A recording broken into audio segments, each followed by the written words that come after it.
Assalamualaikum warahmatullahi wabarakatuh. Selamat pagi, salam sejahtera untuk kita semua. Salam Rahayu.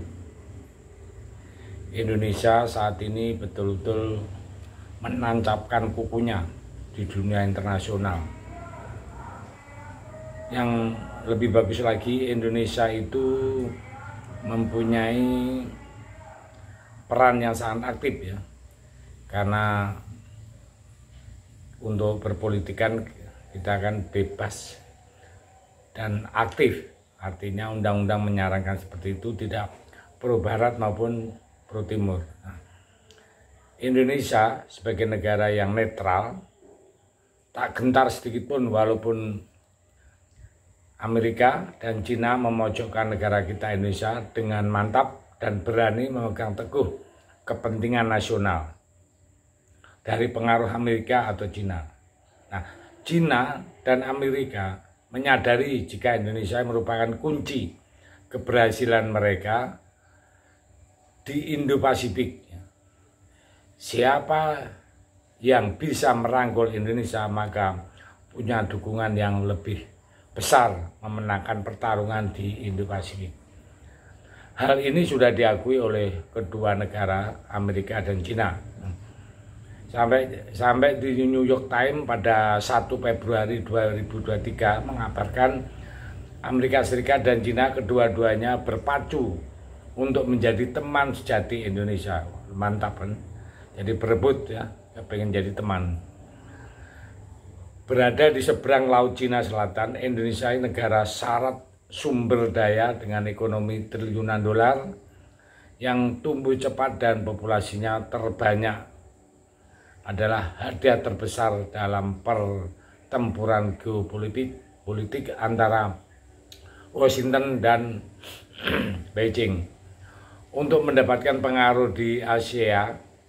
Selain itu juga lokasi Indonesia yang strategis dengan jalur perdagangan dunia yang melewati Selat Malaka menjadi nilai tambah yang tidak bisa dipungkiri. Perekonomian Australia juga tertolong karena kapal dagang diizinkan melewati selat tersebut ya. Agar sampai ke sana ke Australia maksudnya, penting sekali ya Australia itu menjaga hubungan karena kapal-kapalnya harus melewati di daerah kita. Peran Indonesia dan politiknya harus tahu ya, negeri ini mempunyai segala untuk menjadi besar. Posisinya yang strategis dengan 17.000 pulau yang membentang ribuan mil dari jalur laut vital merupakan kebutuhan pertahanan karena kedua belah pihak bersiap menghadapi kemungkinan konflik atas Taiwan.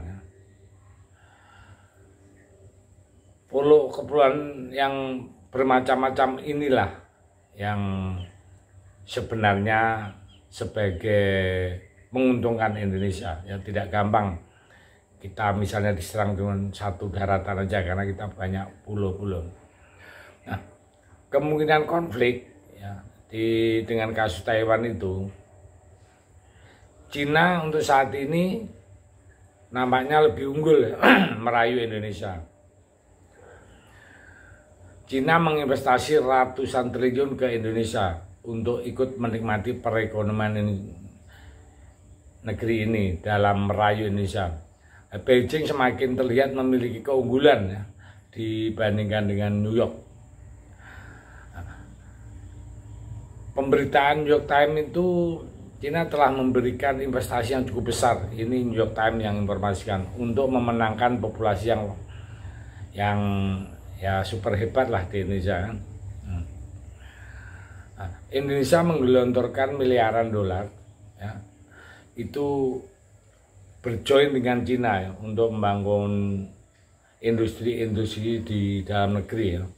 Terutama yang terakhir ini adalah untuk mengembangkan masalah smelter nikel ya, yang rencananya terbesar di dunia, dan mempercepat pengiriman vaksin COVID-19 saat itu ya, yang saat kritis-kritisnya itu Cina mengirim Indonesia dalam jumlah yang luar biasa besarnya, sehingga saat itu kita tidak kekurangan ya, sementara negara-negara lain berjibaku mencari, tapi Indonesia karena punya mitra utama Cina, jadi tenang-tenang saja. Dan begitu juga Cina itu mendorong infrastruktur negara Indonesia, membangun kereta cepat yang sekarang udah on, dan Agustus ini akan diresmikan untuk umum ya. Meskipun terlambat dan melebihi anggaran ya, dibandingkan dengan Amerika, Cina di Indonesia lebih istilahnya lebih friendly, itu persahabatan lebih tinggi karena Cina itu tidak terlalu banyak persyaratan-persyaratan yang diminta. Sementara Amerika itu terlalu banyak, terlalu ikut mendominasi, ikut membuat syarat, seakan-akan akan mendikte Indonesia. Nah, jadi investasi Amerika dan Cina di Indonesia itu lebih dari 3 miliar dolar Amerika, sekitar 45 triliun ya, perbandingan antara kedua negara tersebut. Cina menginvestasi lebih dari 5 miliar dolar di Indonesia dalam 9 bulan pertama tahun 2022. Dibandingkan dengan Amerika Serikat hanya cuma 2 miliar. Menko Marves mengatakan masalah itu kenapa Amerika terasa lambat ya berinvestasi di Indonesia. Lantaran ya banyak pasal-pasal tadi. Banyak aturan-aturan main, sehingga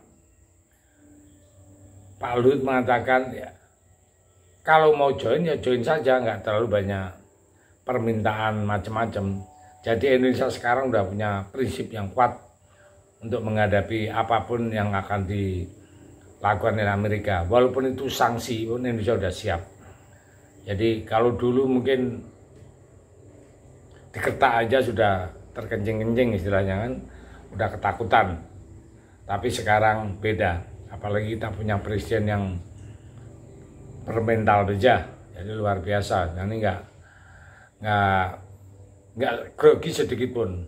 Dan sekarang Indonesia diprediksi oleh New York Times akan menjelma menjadi raksasa yang baru, akan bersaing dengan Amerika, Cina, Indonesia, akan selevel dalam 10-15 tahun ke depan.